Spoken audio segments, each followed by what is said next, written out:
Hey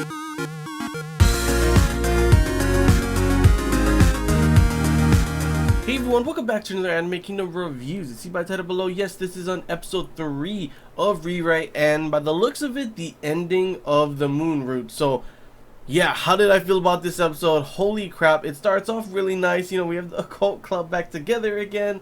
We get to see them fight in action, which I gotta add that the CG again kind of felt like it dropped in quality. I'm not saying it was completely like I could not watch it when we saw all the, you know, monsters coming and stuff, but it definitely did not look as good as it did, in my opinion at least, and I saw a lot of people say that as well as the first 2 episodes. So the quality looked like it dropped a little bit, but still, it was still really good in my opinion at least. I still definitely enjoyed the action that happened in this episode. But yeah, the beginning of the episode, like I said, Occult Club's back together again. We get to see them all use different weapons, you know, all their weapons and everything, fight the monsters and stuff, and kind of have like this little comedy area where they were trying out, you know, creating simulations of recreating a world and seeing what could, you know, they could do to fix the problem and everything of it being destroyed.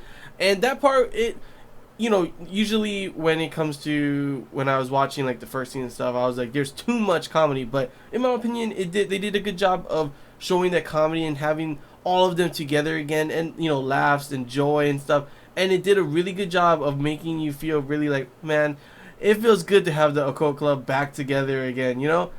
Just to literally the ending half of the episode was, honestly, it broke my heart. I was like, oh my gosh, tears were like, I'm not gonna lie, I had some tears coming down. I was honest, I wasn't like full blown like crying my heart out, but I was honestly tearing up from everyone dying, and just it got really emotional real fast. So of course, before all that craziness did happen, obviously, you know, it kind of confuses me a little bit on everything that does happen. Like, how did, you know, Kotaro's his thing saying, you know, he wants to meet her someday, how did that help create a new theory that was able to, you know, help Kagadi to figure out what to do and everything? I'm not too sure. I don't really understand how that happened, how that worked. Maybe it'll be explained in, of course, you know, the next route, maybe in the Terra route, now that they're going to be back on Earth and everything. But yeah, that part kind of confused me a little, but maybe it's supposed to. Don't spoil anything if it's going to be explained in the next route. If it's not, feel free to comment below on that, because I was kind of confused on that part. But yeah, you know, Kagadi at first was able to make everything uncertain, which is a good thing, you know. And then Kotaro does that thing, and all of a sudden, boom, over the whole area. She was able to figure out, you know, how to save Earth and everything, how to save life, thanks to Kotaro. And then we get down to the final battle where everyone has to protect Kagadi. Yoshino and his friends all end up getting killed. And we just see one by one, each and every one of them start to die, and see their memories of, you know, him with all of them and everything. And literally, I was just like, oh my gosh, man. Right in the feels, like literally right in the heart, right in the kokoro. Like literally, just honestly, it was a very emotional part. And I don't know if how was this rushed to you guys? In my opinion, it felt like it could have used another episode, and everything was just packed in this one episode to finish it all off. I still think, in my opinion, that it was okay, and I still definitely enjoyed the episode, but it definitely did feel like it was a little rushed. Though maybe that's how it is in the visual novel, I'm not too sure. As I said before, I am an anime watcher only, so I'm not too sure on that. So if you guys want to clarify, visual novel readers, you know, down in the comments below, feel free to do that. But yeah, everyone dying. The Yoshino part when he was like, you know, see you in the next life, my bro. Like, that part was really awesome. Like, I was like, damn, man, Yoshino's a bro. Just, I love seeing, like, that they added that in as well. I'm not too sure if that's, like, something that's supposed to be in, but I did like that, like, especially considering you think they would have just, like, killed off Yoshino and his friends without really having an effect. But obviously, that was a huge effect as well, having Yoshino die in that blaze of glory, pretty much, that he had and started speaking in English.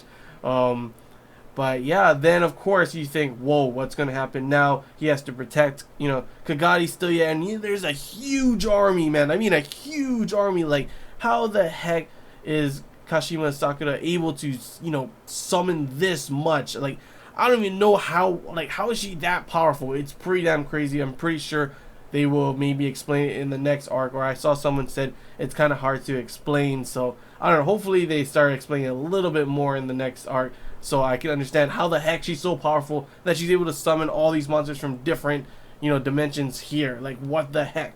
And then you have, Sakuya coming in at the very end. He pretty much sacrifices his existence by bringing every single of his existence of Sakuya from every single world to this point. So now that he dies here, there's not going to be a Sakuya anymore, right? Is that how it works? Because damn, that's sad. But that soundtrack, holy crap. Can someone please comment me a link to that song? Because I really love that song. That was a really good song, and it really definitely added to the the atmosphere of what was going on in that final battle with him and Sakuya fighting hordes and hordes of monsters, and then him, of course, transforming into his monster form. I didn't understand what happened to Kotaro in that point. He went on a bloodlust rage mode kind of thing, ripping off, using his mouth to rip off the monsters. What the hell? Him getting eaten and stuff. I didn't really understand that part, so if you guys can clarify that in the comments below. Unless it spoils something, don't do that, but if it doesn't, then feel free to comment below on that. And then, of course, we find out the big reveal of pretty much Kagari is her existence. She was the only thing born on the moon, and she, took what was left of Earth's, Aurora, the life, and brought it and made a replica Earth or something like that. I'm not too sure on the specifics on that. I was kind of confused, so if you can clarify on what was going on there. Did she take that to make it so she can figure a way to, save humanity, or did she do it for her own selfish reasons? Because she was saying that she was selfish and she shouldn't have listened to those kind of feelings and stuff. So I'm not too sure on all of that. So if you guys can clarify that in the comments below, go for it. But yeah, then we have this heartbreaking moment that you realize that Kotaro cannot, she's going to be, Kagari's going to be left there all alone again. Of course, she wanted memories and she's got that now.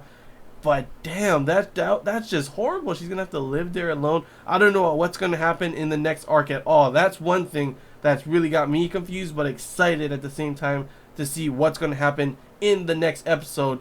Considering now we're on Terra arc, I'm guessing the world has been I'm not too sure if it starts at the very beginning again. I'm guessing that's how it works. And it's going to go all out, and we're going to have... it's kind of weird, because Kotaro was saying, too, that he's not going to be the same age as all the other girls as well in the Oko Club. So it's really confusing for me on where and how Terra starts. Do not spoil anything. I'm fine with being confused at the moment, since the next episode should start to explain things for me, at least. For an anime watcher only, since... For an anime watcher only, we don't really know what's fully going on here. For me, at least, especially, I'm kind of confused on how the whole planet is going to start to rebuild and everyone's going to start to be reborn, I'm guessing.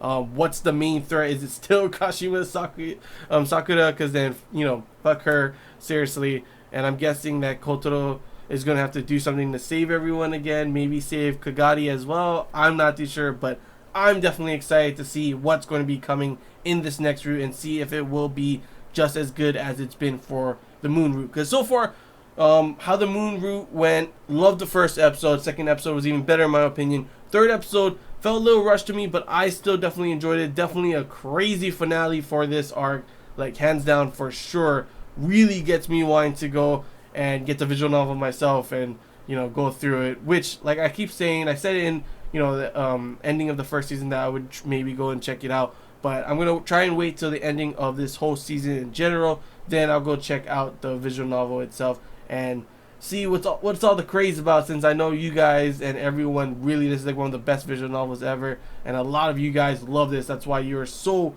critical on how the first season went. And I'm glad that there are still some people that are saying that this, episode, how it ended, wasn't... there's still some people in the forums and stuff that were really critical about it, but there were still a lot of people that did enjoy how it ended, did enjoy how this third episode was, adapted, and how the whole arc in general was adapted. So I'm definitely hopeful to see how the next arc will be. Hopefully they continue to do a good job, because so far Rewrite is my favorite anime of this, season so far, and I hope for, to keep it that way, because it's always exciting, new episode of Rewrite is here, guys. I cannot wait. Literally, when I wake up in the morning today, I was oh gosh, new episode of Rewrite. Gotta watch it. Sure, it was depressing as fuck going towards the end, but I definitely enjoyed it and cannot wait to see how the next episode and the next arc will be. But yeah, that's all I gotta say, guys. So I hope you guys enjoyed this Anime Kingdom review. If you have any questions, feel free to comment below. If there's anything I missed and you want to talk about, comment below as well. And as always, visual novel readers, feel free to comment how you guys felt about this arc, how you felt about this episode, how was it adapted.